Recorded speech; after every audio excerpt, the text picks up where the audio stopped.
배경음악 감사하고요. 3주 가까이 금식기도 하고 있어요. 하루에 한 끼 정도 하고 있는데요. 저희 청년부 130명 가까이 있는 청년분들 알림장에다가 이제 목록 보면서 이제 매일 기도를 하거든요. 한 분당 1분씩만 해도 130분이에요. 2시간이잖아요. 기도를 하다가 이런 생각들이 좀 드는 거예요. 이게 한 사람한테 1분씩 기도해서 이게 무슨 의미가 있나? 요거를 조금 어떻게 조직적으로, 합리적으로, 체계적으로 조직을 만들어서 같이 기도를 해야 되지 않나? 물론 좋은 생각이에요. 근데 제가 기도하다 어떤 마음이 들었냐면요, 그거는 되게 인간적인 생각이에요. 우린 이렇게 생각해요. 내가 기도로 쌓는 시간이 많아야 하나님께서 그 기도를 들어주시지. 성경에서는 이렇게 얘기를 해요. 내 이름으로 무엇이든지 구하라, 그리하면 내가 들으리라, 이루리라, 이렇게 말씀하신다고요. 기독교 기도의 핵심은 천지신명에게 시간과 공을 들여서 그 마음을 쳐서 감화를 이끌어내는 방식이 아니라요, 예수 그리스도의 이름으로 기도하는 방식이에요. 예수께서 우리의 유일한 중보자가 되세요. 생각이 바뀌었어요. 하루에 1분씩 저는 기도할지 몰라요. 여러분들을 위해서요. 하나님은 우리랑 같은 시간에 사시는 분이 아니에요. 시간 바깥에 계세요. 하나님은 제가 1분 동안 기도하는 그 순간을 영원히 보세요. 우리에겐 1분의 기도지만요, 하나님께는 영원한 기도예요. 우리는 인간적인 생각으로 자꾸 자기 합리와 이성을 믿어요. 이런 방법론으로 해야지, 이렇게 하는 게 과연 가능성이 있을까? 성경으로 돌아오셔야 돼요. 예수 그리스도께서 저와 여러분들을 위하여 죽으시고 부활하심으로 우리가 구원받은 것이고, 그 이름으로 기도할 때 효력이 있는 거예요. 우리 인간적인 도덕이나 시간을 들여서 효력이 있는 게 아니라고요. 리더분들하고 팀장분들께도 같이 권유드리고 싶어요. 우리 사랑하는 리더분들, 팀장님들, 이번 주부터 조금 초심 약해지실 때 됐죠? 지금 그 매일 목장원들 위해서 출근길에 1분씩 기도해 주세요. 우리가 리더로 부르심 받은 건 위에서 군림하라고 받은 게 아니고요, 내 야망을 이루라고 받은 게 아니에요. 자기 성장도 아니에요. 목장원들을 위해서, 팀원들 위해서 무릎 꿇으라고 있는 거예요. 우리는 목장원들을 섬기는 사람들이에요. 교회 우리가 생활하다 보면요, 출석률 좋을 때도 있고 출석률 나쁠 때도 있어요. 그렇죠? 출석률 끌어올리는 좋은 방법이 있죠. 제가 리더분들, 팀장님들 닥달하면 돼요. 왜 안 나왔냐? 왜 출석률 이거밖에 안 되냐? 전화해라. 이번 주 나오겠다고 약속 받아내라. 좋아요. 방법론 너무 좋은데요, 제가 항상 말씀드리고 싶은 거는요, 우리가 출석률 너무 중요하게 생각하지 말자 이거예요. 출석률을 신경 쓰면 출석률을 올리기 위한 방법론에 자꾸 마음이 쓰여요. 어떻게 올릴 건가? 그거는 이미 신앙의 산참 벗어난 게 되는 거예요. 목장원 한 사람에 대한 마음이 먼저 부어져야 돼요. 그 마음이 부어져서 그 목장원들을 마음에 품고 내가 기도할 수 있는 사람이 돼야 돼요. 어제 우리가 강남금식기도원 기도팀이랑 갔다 왔어요. 여러분들이 지난주에 그 기도 제목 써주신 거예요. 카드에 써주셨죠. 저희가 이렇게 쭉 앉아가지고 한 장씩 돌려가면서 2분씩 기도했어요. 한 40명 정도가 신청해 주신 것 같더라고요, 기도를. 그거를 14명, 한 사람당 2분씩, 그러니까 기도 신청하신 한 분당 한 28분 정도, 그러니까 28미닛 정도 우리가 기도를 한 거예요. 저는 그게 기도의 시간에 그 기도의 효력이 있다고 믿지는 않아요. 물론 중요하지만요, 우리가 함께 모여서 예수님의 이름으로 이 청년의 아픔을 위하여서 기도하는 게 중요한 거예요. 여러분들이 얼마나 자신의 아픔을 구체적으로 적어주셨는지요, 제가 기도하다 눈물 나서 혼났어요. 기도하다 보면 어떤 거 경험하게 되는지 아세요? 이 사람의 마음이 내 안에 부어져요. 그래서 이게 저 같은 극 F 감성 가진 분들은 기도가 힘들어요. 너무 공감이 돼가지고, 그러니까 피하고 싶다고요. 순간 기도하는 걸 피하고, 이게 아픔이 느껴지니까. 그래도 그거를 직면하고 하나님 안에서 우리가 함께 기도해 나아가야 돼요. 그렇게 우리가 마음으로 세워지기 시작하고 한 사람 사랑하기 시작할 때 출석률도 신경 쓸 수 있고 다른 행사들도 의미가 있는 것이지, 우리가 어떤 인간적인 방법론, 여러분 어떤 교회는 그렇게 한대요. 우리 그 철이하고 수희한테 한 2명씩 붙여주고 목장 개척하라고 하는 거예요. 니네가 목장 만들어 와라. 이래가지고요. 그럼 잘하는 사람 있고 못하는 사람 있을 거 아닙니까? 좋은 성과를 낸 사람 앞에 세워서 박수 쳐준대요. 근데 그 교회가요, 홍대에서 청년이 3,400명씩 모여요. 저는 여기 분명히 문제 생길 거라고 생각합니다. 다 인간적인 어떤 그런 영업적인 방식을 교회에서 택하는 거거든요. 그러니까 목숨 걸고 해요. 왜 사람에게 인정받으려고요. 이거 굉장히 큰 문제입니다. 교회는 그러면 안 돼요. 세상과 모든 기업은 다 그래도 돼요. 근데 교회는 그러면 안 돼요. 교회는 한 사람에 대한 사랑과 마음이 부어지는 게 먼저고요. 물론 우리 안에서 각자의 사정에 따라 교회 나가시는 분들이 있을 수 있어요. 그거 어쩔 수 없는 부분이 있죠. 근데 그 분들에 대해서 우리가 어쩔 수 없더라도 그 마음에 우리가 이분에 대한 정말 안타깝고 우리가 미안한 마음들, 이거 갖고 품고 기도하는 거지. 우리 리더들하고 제가 이렇게 막 인간 해가지고 막 이렇게 해가지고 사람 해가지고 우리 마음에 안 들고 반대하는 사람들 이거 내보내, 이러면 안 된단 말이에요. 제 친구가 중대형 교회 근무하는데요, 목사님이잖아요. 목사님이 목회자들 10명 부른대요, 목회자실로. 그래서 그 목회자 그 교인들 명부 딱 놓고요, 딱딱 찍는데요. 신천지로 몰아서 내보내. 다 목회자 말들 안 듣는 사람이래요. 여러분, 교회가 그러면 되겠어요? 그런데 더 마음이 아픈 게요, 그 신천지로 몰려서 나가신 분들 자녀들이 우리 동료 목회자분들이 중고등부 전도사 목사님으로 있는 그 부서에 있다는 거예요. 그럼 그 아이들은 친구들로부터 니네 부모님 신천지에서 나가지 않아, 너도 신천, 이런 소리 들을 거 아닙니까? 그러니까 이게 지금 우리 한국교회의 현실이란 말이에요. 온갖 방법론, 진심이 아닌 인간의 감정들, 안에 있는 정치적인 부분들, 이런 부분들이 다 이 안에서 버무려져 가지고요, 하나님 앞에 진심을 가지고 사역하는 사람 오히려 바보가 돼요. 오히려 나쁜 사람이 돼요, 이런 사람들. 사랑하는 우리 청년 여러분들, 우리 교회가 진심 지키는 교회 되기를 주님의 이름으로 축복을 합니다. 그 진심 지키려면 어떻게 해야 돼요? 오늘 제가 그 진심에 시작되는 부분하고 그 진심이 노력되어야 되는 부분, 이 두 가지 정도 말씀을 드리고 말씀 마무리하도록 하겠습니다.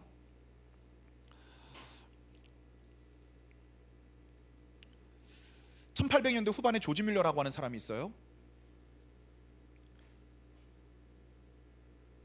5만 번 기도 응답을 받은 사람으로 유명해요. 조지 뮬러는요,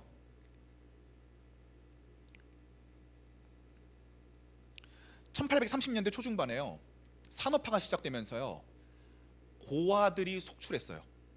도시들로 아이들이 몰리면서 9살, 10살 때부터 일을 시작했는데요, 이 아직 10대 초반인 소녀들이 하루에 공장에서 18시간씩 일을 했어요. 그렇게 2년 동안 화학 공장에서 일을 하다 보면 몸이 기형이 돼서 쫓겨나요. 고아가 되는 거예요. 성냥팔이 소녀라는 소설들 아시죠? 그 소설의 배경이 되는 이야기들이에요. 퇴직금으로 성냥 같은 거 몇 값 주고 소녀들을 내쫓는 거예요. 나가라. 근데 몸에 이상이 생겼으니까 오래 못 살아요.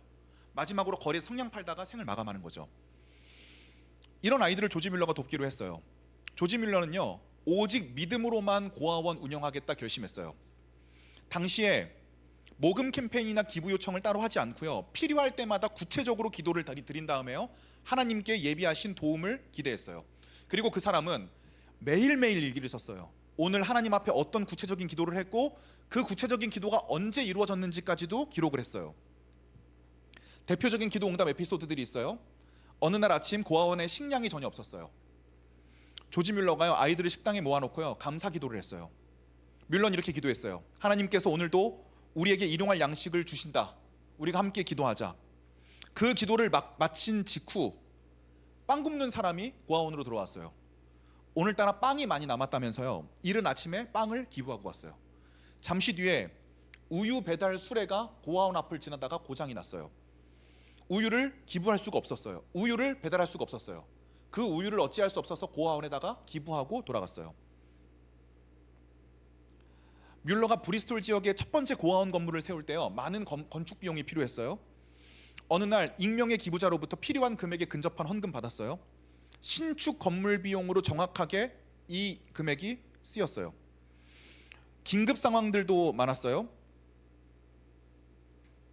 어떤 날은요, 식재료가 바닥나는데 내일까지 도착할 금액이 없으면 내일은 아이들이 굶을 수밖에 없습니다. 간절히 기도했어요. 그런데 그 다음 날 우편이나 방문자를 통해서요 정확한 액수가 채워지는 일들이 비일비재했어요. 여러분, 이게 단순히 100여 년 전에 일어났던 나와 상관없는 사람의 이야기로 들리십니까? 제가 유튜브 할 때요 경제적으로 정말 어려웠어요. 목사님께서 교회 사역에 쓰라고 100만 원짜리 카메라 사주셨어요.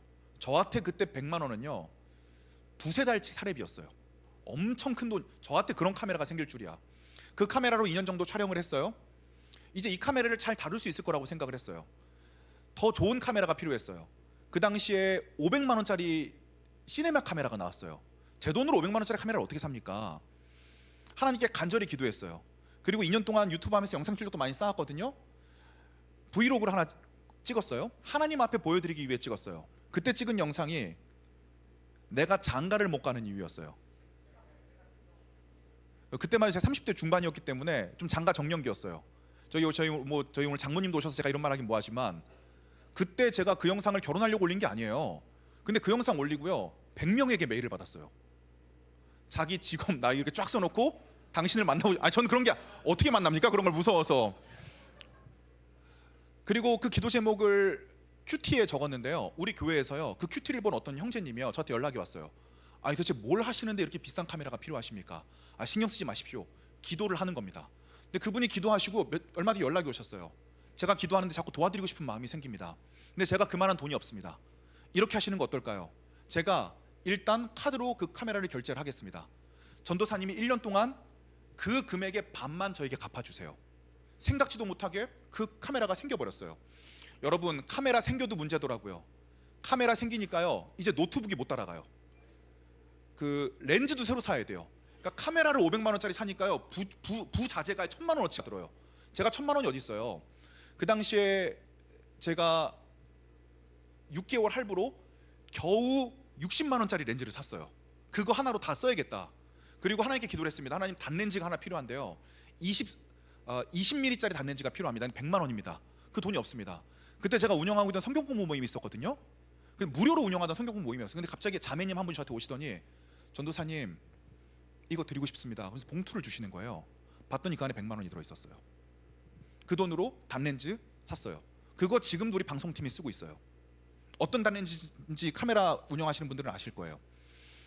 제 영상 중에 코로나 기간 동안에 연세대 학우들에게 코로나 기간 동안 기독교인의 실태에 대해서 인터뷰하는 콘텐츠가 있었는데요. 그거 찍으려면 무선 마이크가 필요했어요. 무선 마이크 30만 원이에요. 당시에 제가 30만 원이 없었어요. 아무에게도 얘기하지 않았어요. 금요철야 때요 이 문제 가지고 간절히 기도했어요. 주님, 다음 주 월요일에 영상 촬영입니다. 촬영하고 편집까지 해주시겠다는 분이 있는데요, 이거 제가 30만 원이 없어서 지금 촬영을 못할 것 같은데 제가 쪽팔려서 30만 원 없다고 지금 얘기를 못 하겠습니다. 제가 그때 나이가 36, 7이었어요. 얼마나 비참합니까? 1시간 정도 금요철 때 간절히 기도하고요 집에 갔어요. 옷을 딱 벗고 핸드폰을 놓는 순간에요 핸드폰이 지잉 울려요. 핸드폰 확인을 했어요. 누가 제 계좌로 100만 원을 보냈어요. 3배 금액을 보냈어요. 제가 이거를 보낼 사람이 우리 사촌 누나 외에는 생각이 안 나요. 사촌 누나에게 전화를 했어요. 누나지? 뭐가 모른 척 하더라고요. 누나가 돈 보냈지? 이랬더니 웃으면서 누나 이렇게 얘기를 해요. 그게 일주일 전부터 이상하게 기도할 때마다 너에게 돈을 보내겠다는 생각이 자꾸 드는 거야. 근데 1시간 전에 기도하는데 너한테 돈을 보내야 되는 확신이 들더라. 그래서 교회 갔다 와서 바로 보낸 거야. 그 1시간 전이 제가 기도하고 있던 순간이었어요. 저는 이런 얘기가 너무 많아요. 한 7년 전쯤이었을까요? 우리 교회 청년부가 10명이었을 때예요. 제가 청년부 10명일 때는요 방학만 되면요 전국으로 신방을 다녔어요. 그때 우리 교회 다니는 친구 중에서요 전주 사는 친구도 있었고요, 저기 그 전라도 쪽에 그 땅끝 마을 저기 해남 옆에 거기 사는 친구도 있었고요, 부산 사는 친구도 있었어요. 제가 이 친구들 방학 때문에 집에 내려갔는데요 다음 학기 되면 우리 교회 안 나올 것 같은 거예요. 그래서 내가 한번 좀 정성을 보여야겠다, 찾아가야겠다. 통장에 5만 원밖에 없었어요. 몰라, 일단 출발했어요. 그냥 출발해서 첫째 날 딱 차비하고 전주에서 신방하고 찜질방 왔더니 돈이 없는 거예요. 와, 진짜 내일 어떡하지? 아무리 머리를 굴려도 좋은 수가 안 나요. 내일 정 안 되면 목사님께 한번 요청을 해봐야겠다. 그리고 잠들었어요. 그런데 그날 밤에 제 친구 목사님 있어요. 그 친구 목사님이 기도를 하다가 네가 생각났다면 30만 원을 보내줬어요. 그 목사님 부자였나요? 아니, 그 목사님도 근근히 살아가시는 분이에요. 하나님의 응답이구나. 그걸로 전국 순회 투어 신방하고 왔어요. 그분이 누군지 아세요? 제가 얼마 전에 우리 교회 청년 소개시켜줘서 결혼시켜드린 분이에요. 제가 의리를 확실히 갚았습니다. 저는 이런 일들이 너무 많아요. 2021년에 백석대학 신학대학원에서 홍보 영상을 찍어달래요. 거대한 프로젝트를 세웠어요. 짐벌이라는 게 필요해요. 그 카메라를 흔들림 없이 이렇게 잡아주는 거예요. 맨날 이철이 형제가 결혼식 같은 데 들고 다니는 거 있어요. 제 결혼식 때도 들고 다닐 거예요. 그 100만 원이에요. 살 돈 당연히 없죠. 하나님한테 기도했어요. 하나님, 이거 짐벌이 필요한데 제가 살 돈이 없습니다. 어떻게 해야 될까요? 그 다음날 아침에 누가 통장으로 100만 원을 넣어줬어요. 제가 이거 누구에게도 얘기하지 않았어요. 혼자만 기도하는 거예요.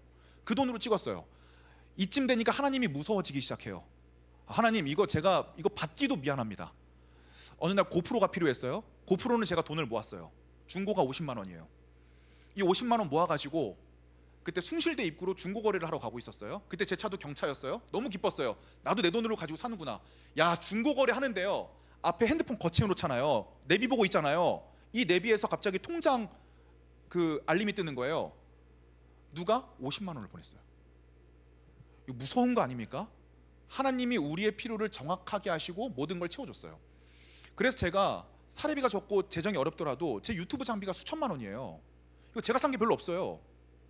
어떤 날은요, 빚을 갚아야 되는데요, 돈이 없었어요. 5년 전 일이에요. 200~300만 원이 없는 거예요. 제 돈이 없었어요. 어떤 분이 연락이 왔어요. 전사님, 제가 이번에 주식으로 큰 돈을 벌었는데요, 우리 모르는 사람이 구독자예요. 갑자기 카톡으로 제가 주식으로 번 돈의 11조를 전사님께 하고 싶습니다. 하지 마세요. 부담스럽습니다. 교회에다 하세요. 아닙니다. 큐티를 통해 제가 너무 은혜를 받았습니다. 선생님 도와드리고 싶습니다. 얼마 보내는지 아세요? 딱 300만 원을 보냈어요. 저는 조지 뮬러에게 거짓말 아닌 거 알고 있어요. 이거 경험하지 않은 사람은 이거 거짓말이라 그래요. 어떻게 그런 일이 있냐? 그거 다 네가 착각하는 거 아니냐? 아니요. 하나님은 우리의 정확한 필요를 아시는 분이에요. 그럼 조지 뮬러는 왜 이런 기도를 할 수 있게 되었을까요? 잠시 뒤에 알아보겠습니다. 마틴 루터 킹이라고 하는 1960년대의 흑인 인권 운동가가 있어요. 목사님이에요. 1955년 12월에 로자 파크스라고 하는 흑인 여성이요, 버스에서 백인에게 자리를 양보하지 않았다는 이유로 체포됐어요. 지금 생각하면 말도 안 되는 얘기죠. 이 부당함 때문에 지역 흑인 교회와 시민단체들이요, 대규모 버스 보이콧 운동을 진행했어요. 흑인들 우리 버스 안 타겠다, 평화적으로 버스 안 타는 방식으로 시위하겠다. 그래서 많은 흑인들이요, 그 지역 흑인들이 버스를 전혀 타지 않고 출퇴근길을 다 같이 얼마나 힘들겠어요, 저 친구는. 걸어 다녔어요. 이때 상징적인 인물로 등장한 사람이 마틴 루터 킹이라는 목사님이에요.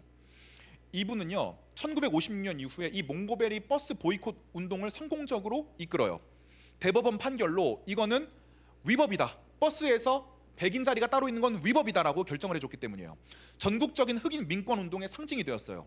이분이 주도한 운동은 비폭력 흑인 인권 운동이에요. 우리는 절대 폭력적인 언어와 폭력적인 운동의 방식을 채택하지 않겠다. 당시만 해도요, 미국 남부에서는 KK라든가 뭐 최근까지도 있지 않았습니까? 이 백인 우월주의자들이 있었어요. 수많은 사람들이 마틴 루터 킹에게요, 죽이겠다고 위협을 하게 됐어요. 마틴 루터 킹은 이렇게 얘기했어요. 우리는 백인을 미워하지 않는다. 불의한 제도와 법을 변화시키기 위해 싸우는 것일 뿐 우리는 폭력적인 어떠한 수단도 사용하지 않겠다. 하지만 마틴 루터 킹은 두려웠어요. 유명한 사건은요, 부엌 테이블에서의 기도 체험이에요. 마틴 루터 킹이 1956년 1월에 늦은 밤에 살해 위협과 협박 전화가 빗발치는 와중에서 너무 두려웠어요. 그가 모두가 잠들었을 때 부엌 테이블에 앉아 자기가 받은 모든 어려움에 대해서 하나님께 토로했어요. 사랑하는 형제자매 여러분, 인생 살다 보면 이런 순간이 있어요. 아무도 나를 도와줄 수 없고 내가 하나님 앞에 올바로 서서 이걸 뚫고 나가야 되는 순간이 분명히 있어요. 어떤 이성과 합리적인 방식도 도출할 수 없고 누구도 도움이 돼줄 수 없는 그 인생의 아주 절대절명의 상황이 있단 말이에요. 마틴 루터 킹에게 그런 상황이 온 거예요. 그 순간에 이 사람이 찾을 수 있는 분은 하나님밖에 없었어요. 그런데 이날 킹은 자서전적 회고에서 이야기해요. 내면 깊숙이 하나님의 음성을 느꼈어요.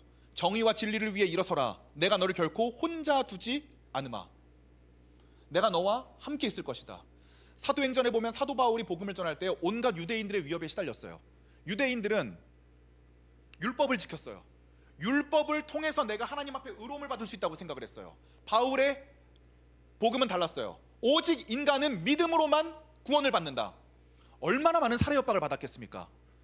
그런데 그때마다 하나님께서 그의 옆에 서서 그를 위로해 줬어요. 두려워하지 마라.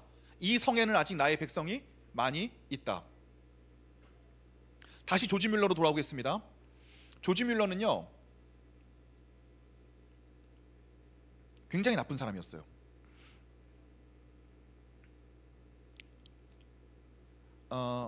잠깐만요.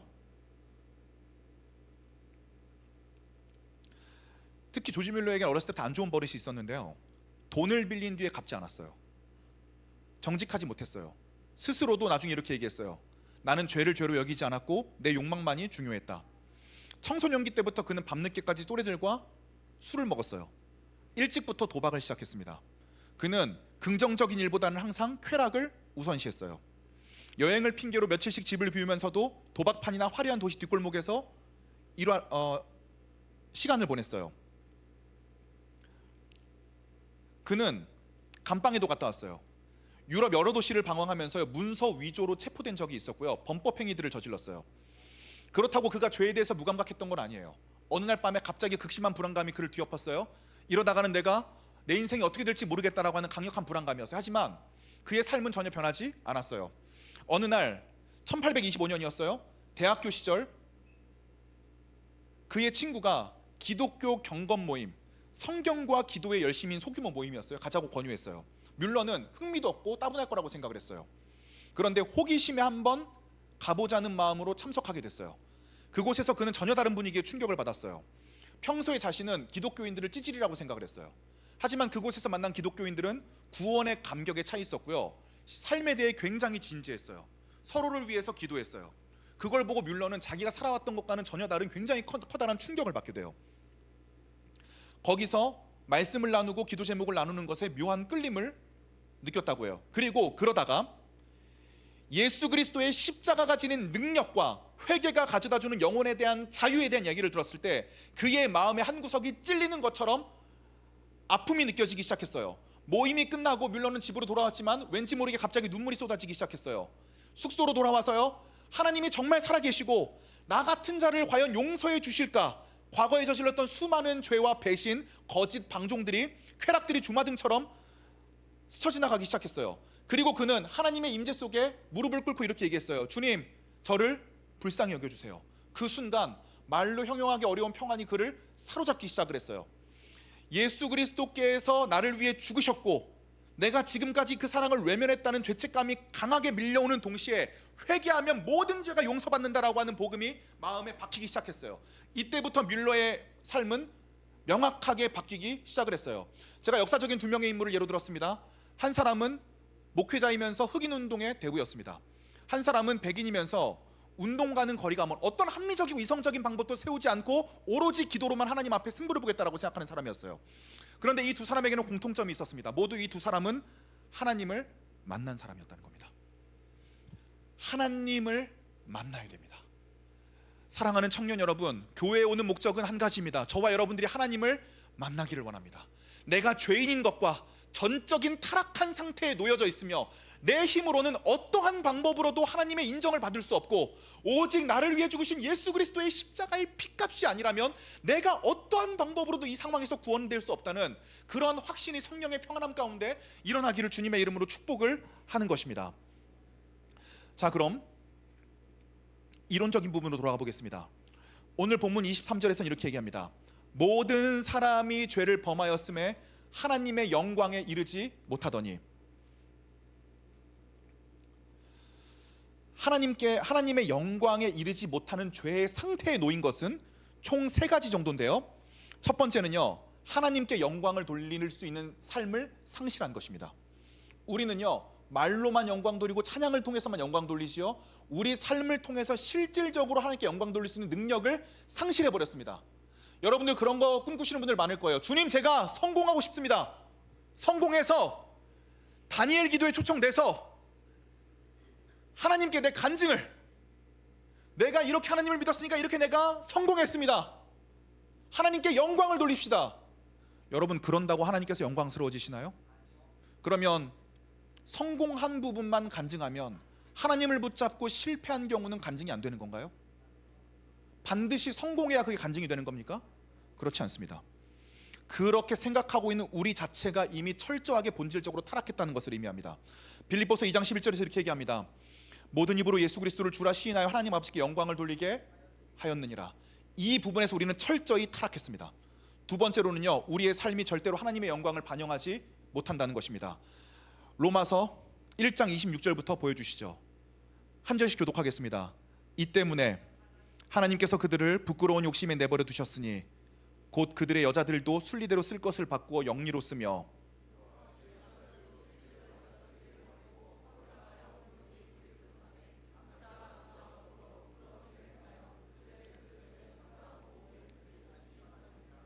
이런 것만 죄인가요?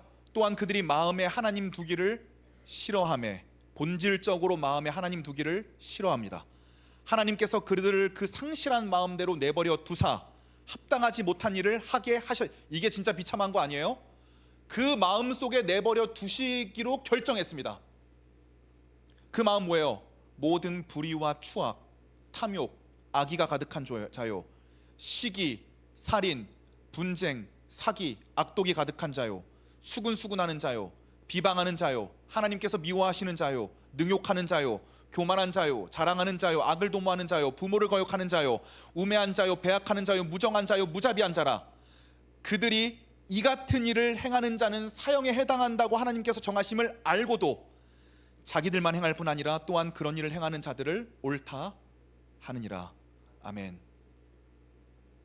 세 번째는 그리스도의 재림에 하나님께 인정받지 못하게 된다는 것입니다. 베드로전서 5장 1절에서 4절 보여주시죠. 여러분들부터 읽어주시겠습니다. 시작.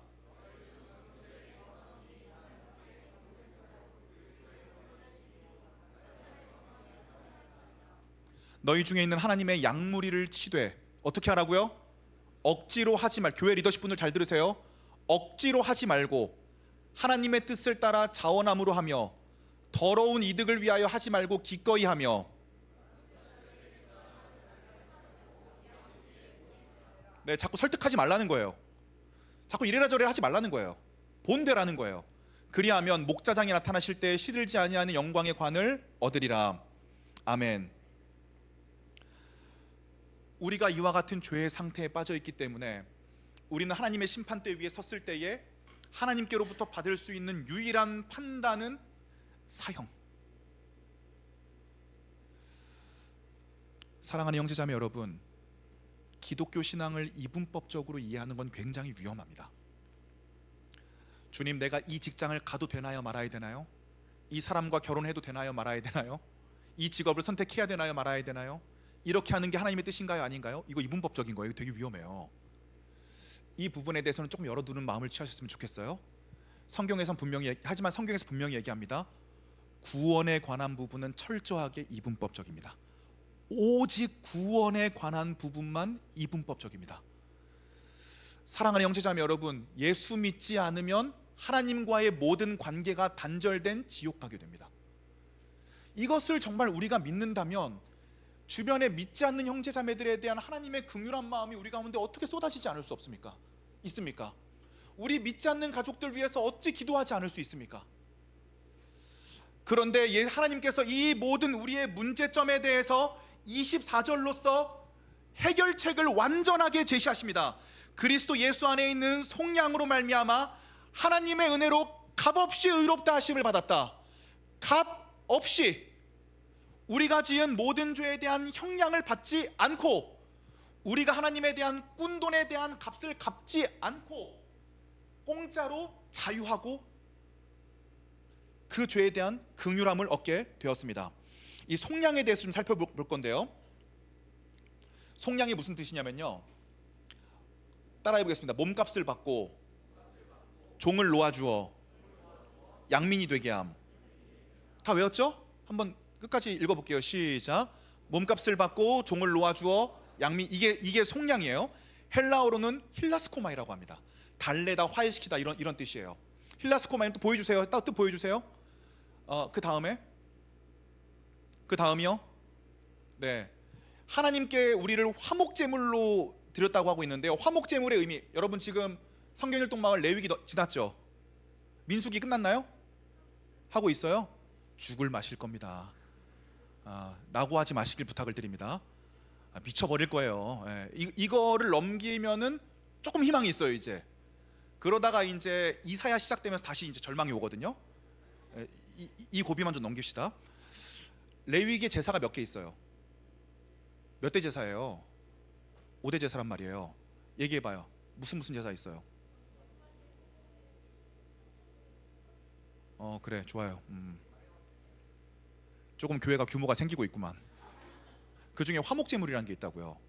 이 화목제물은 뭐냐면요, 인간이 하나님과 화목하게 지내기 위해서 드리는 제물이에요. 그런데 뭐 때문에 화목하지 못해요? 죄 때문에 화목하지 못하다고요. 우리는 죄의 상태에 놓여져 있기 때문에 하나님은 본질적으로 우리를 심판할 수밖에 없는 위치에 놓여 있단 말이에요. 이거를 제물을 통해서 속죄하는 성격이 있는 거예요. 그러므로 하나님과 화목해지는 거라고요. 그래서 이 세 가지 의미가 있어요. 따라해 보겠습니다. 하나님과 지속적인 평화로운 관계를 유지하게 함, 기쁨을 이웃과의 교제 속에서 나누는 일종의 잔치, 하나님의 진노 대신 평화가 이루어짐. 그래요. 그럼 구약에서 화목제물 어떻게 드려요? 자기의 재산에 따라 흠 없는 제물을 가지고 와요. 양일 수도 있고 소일 수도 있고 뭐 여러 가지, 염소 여러 가지가 있어요. 비둘기일 수도 있고. 먼저 자기가 지은 죄를 이 동물의 머리에 대고 전가시켜요. 뭐 한다고요? 전가. 기도함으로써 내 죄를 일단 이 짐승에게 전가하는 거예요. 그리고 이 짐승의 심장을 죄진 사람 본인이 직접 찔러서 죽여요. 보통은 자기가 키우던 동물이라고요. 애완동물 키우시는 분들 있죠. 그 애완동물을 자기 죄 때문에 찔러 죽여야 된다고 생각을 해보세요. 전 절대 못해요. 제가 그 예린네 집에 있는 강아지도 얼마나 좋아하는데요. 보고 싶어 미치거든요. 맨날. 어떻게 그 애완동물들을 우리가 찔러 죽일 수 있습니까? 이거 굉장히 아픈 과정이에요. 이거 감성적으로 받아들이는 과정이라고요. 그리고 찔러 죽이면 제사장이 이것을 피를 제단과 문 사방에 뿌려서 하나님 앞에 태워서 드리는 것이 화목제물입니다. 저와 여러분들을 화목하기 위해 예수 그리스도께서 오셔서 우리를 위하여 죽으심으로 화목제물이 되셨습니다. 구약에 있는 것들을 이루신 거예요. 이것이 저와 여러분들에게 일어난 사건입니다. 이 사건에 조건은 없습니다. 저와 여러분들이 10억을 빌렸는데요, 이 10억을 갚을 필요가 없어요. 이렇게만 고백하면 돼요. 제가 10억을 빌렸습니다. 그리고 당신이 나의 주인이십니다. 10억을 탕감해 주겠다는 거예요. 이렇게 값없는 게 어디 있어요? 이것이 우리에게 주어진 구원이라는 것입니다. 사랑하는 여러분, 저는 저와 여러분들이 성령의 충만하심 아래 내가 죄인인 것과 내가 예수 그리스도로 인해서 속량되었음을 깨닫는 놀라운 일들이 일어나시기를 주님의 이름으로 축복을 드리겠습니다. 여러분, 만약에 10억 빚 있는데요, 그 10억 빚 준 사람이 야, 없는 걸로 해. 기분이 어때요? 빚독촉 받아봤어요? 안 받아봤으면 말을 말어. 그 몇백만 원 빚독촉 받는 것도 사람 미쳐버려요. 그런데 만약에 그걸 까주기로 했다. 와! 어떤 일이? 어떻게 자리에 가만히 앉아 있을 수 있죠? 야! 어떻게 밖에 나가서 전화, 엄마 대박!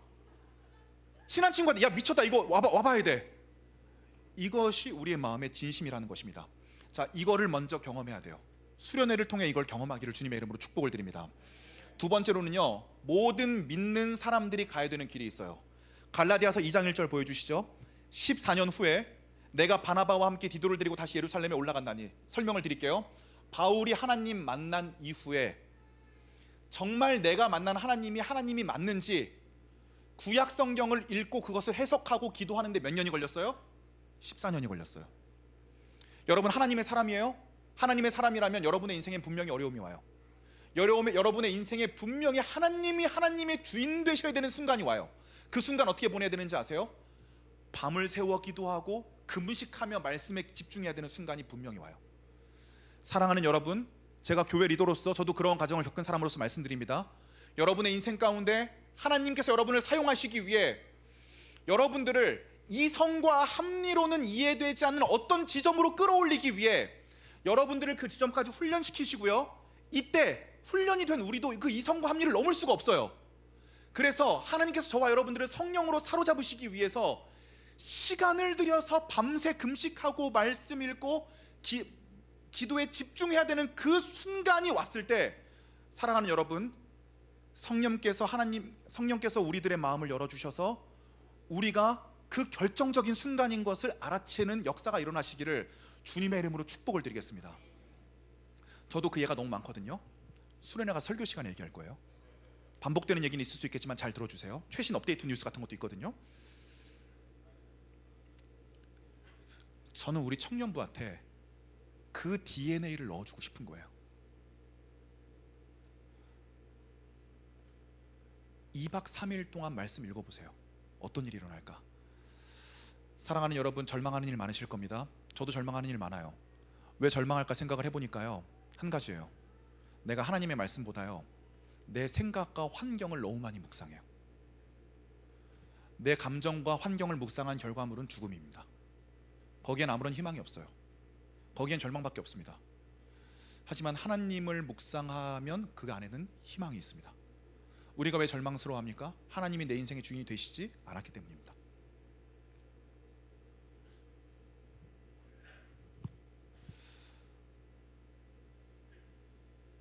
어제 기도하는데 너무 행복하더라고요. 함께 기도해 줄 사람들이 있다는 거, 기도할 대상인 저와 여러분들이 있다는 거, 이 과정을 통해서 제가 하나님의 마음이 부어지는 걸 느껴지니까요, 할 수 있겠다는 생각이 들어요. 하나님 존재 한 분만으로 할 수 있겠다는 생각이 들어요. 하나님께 귀 기울이지 않으면요, 내 이성과 합리가 그 자리를 지배해버려요. 거기에는 온갖 투쟁과 이념이 존재합니다. 사랑하는 여러분, 인생을 분투하는 것도 중요합니다. 분투하시기 전에 예수 그리스도께 달려오시길 주님의 이름으로 축복을 드립니다.